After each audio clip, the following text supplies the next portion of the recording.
Hi viewers, இன்றைக்கி நம்ம breakfast சீரீஸில் மசாலா தோசை எப்படி பண்ணலான்னு பார்க்கலாம். இது ஒரு 10 நிமிஷம் தான் ஆகும் செய்கிறதுக்கு. சாம்பார் சட்னி சாப்பிட்ட போரிங்காக இருக்கும்போது இது பண்ணிக்கோங்க.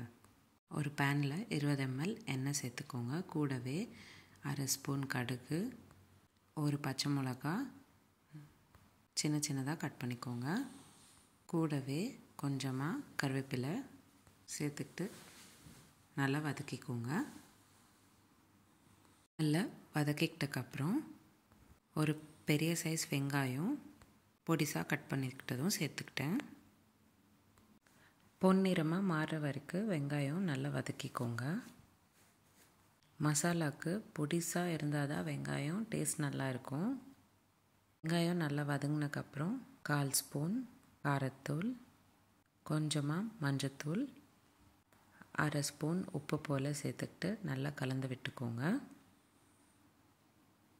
மசாலா செய்கிறதுக்கு 2 பெரிய உருளைக்கிழங்கு வேக வச்சு மசிச்சு வச்சுருக்கேன். அதையும் நான் இப்போ சேர்த்துக்க போகிறேன்.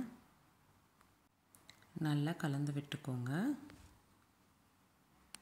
2 நிமிஷம் போல் கலந்து விட்டுக்கிட்டே இருந்தீங்கன்னா மசாலா ரெடி ஆகிடும். இந்த மசாலா தோசையில் மட்டும் இல்லாமல் பூரிக்கும் நல்லாயிருக்கும். இப்போது ஒரு தோசைக்கல்லில் தோசை சுட்டுக்கலாம்.